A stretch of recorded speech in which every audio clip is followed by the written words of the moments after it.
সমাবেশ শেষে আমরা একটি মিছিল বের করি।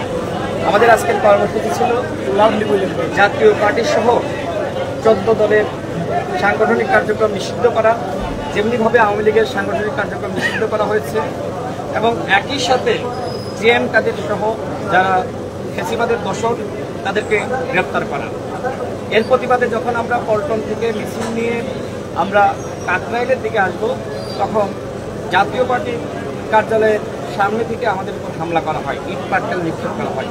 দেখতে পাচ্ছেন যে আমার আঙ্গুল ফেটে গিয়েছে, আমি ঢাকা মেডিকেলে ট্রিটমেন্ট নিয়েছি। সেই সময় আমাদের 4 থেকে 5 জন আহত হয়। এর প্রতিবাদ আমরা একটি মশাল মিছিল দেখি, নুরুল নূর এবং আমি ছিলাম। আমরা যখন মশাল মিছিল নিয়ে যখন আবার পল্টন হয়ে কাকরাইলে আসবো, তখন আবারও জাতীয় পার্টি হামলা চলে। আমাদের নেতাকর্মীরা তখন প্রতিরোধ শুরু করে। স্বাভাবিক, আমরা তো হামলা হলে তো চুপ থাকবো না। তারপরে আমরা নেতাকর্মীদের নিয়ে আমাদের গণ অধিকার পরিষদের কেন্দ্রীয় কার্যালয়ের সামনে আসি। আমরা 9:30টার দিকে একটি প্রেস ব্রিফিং করার ঘোষণা দিই। সবেমাত্র প্রেস ব্রিফিং শুরু করেছি, আমি কথা বলবো, তারপরে নুরুল নূর কথা বলবে। এর মাঝখানে হঠাৎ করে সেনাবাহিনী এবং পুলিশ যৌথভাবে আমাদের উপর হামলা চালায়।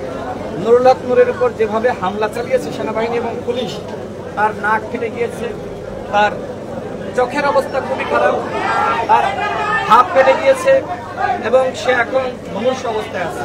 বাঁচবে কি মরবে আমি জানি না, সবই আপনারা দেখেছেন। এখন তার খিচুড়ি শুরু হয়ে গেছে এবং একইভাবে আমিও হামলার শিকার হয়েছি। আমাদের শতাধিক নেতাকর্মী এই 9:30টার দিকে আমাদের প্রেস ব্রিফিংয়ে সেনাবাহিনী এবং পুলিশ যে হামলা চালিয়েছে, শতাধিক নেতাকর্মী আহত হয়েছে, কারণ হাত ভেঙে গেছে, কারণ মাথা ফেটে গেছে, কারণ পা ভেঙে গেছে। আমি অবাক হয়ে গেলাম। গণ অধিকার পরিষদ বাংলাদেশের একটি নিবন্ধিত দল। গণ অধিকার পরিষদের এই গণ অভ্যুত্থানের যে ভূমিকা সবাই জানে। 18 সালের কোটা সংস্কার আন্দোলন না হলে 24 সালের গণ অভ্যুত্থান হয় না। আমরা 18 থেকে 24 সাল পর্যন্ত একটানা লড়াই করেছি। এই লড়াইয়ে নুরুল নূর অ্যারেস্ট হয়েছে, আমি অ্যারেস্ট হয়েছি, রিমান্ডে নির্যাতনের শিকার হয়েছে আমরা। সর্বশেষ গণ অভ্যুত্থানে নুরুল নূর অ্যারেস্ট হয়ে ঘোষণা দেয় সরকারের 90% পতন হয়ে গেছে, 10% ধাক্কা দাও। আমরা বারবার বলছি অভ্যুত্থানে সেনাবাহিনীর ভূমিকা আছে।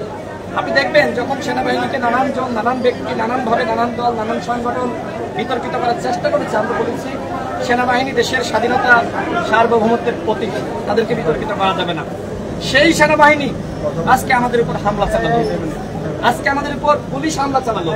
সেনাবাহিনীর ঊর্ধ্বতন কর্মকর্তারা আমাদের সাথে যোগাযোগ করে আমার সাথে পুলিশের সাথে কথা বলে তারা আমাদেরকে বলে যে আপনারা শান্ত থাকেন, আমরা পরিস্থিতি শান্ত করার চেষ্টা করছি।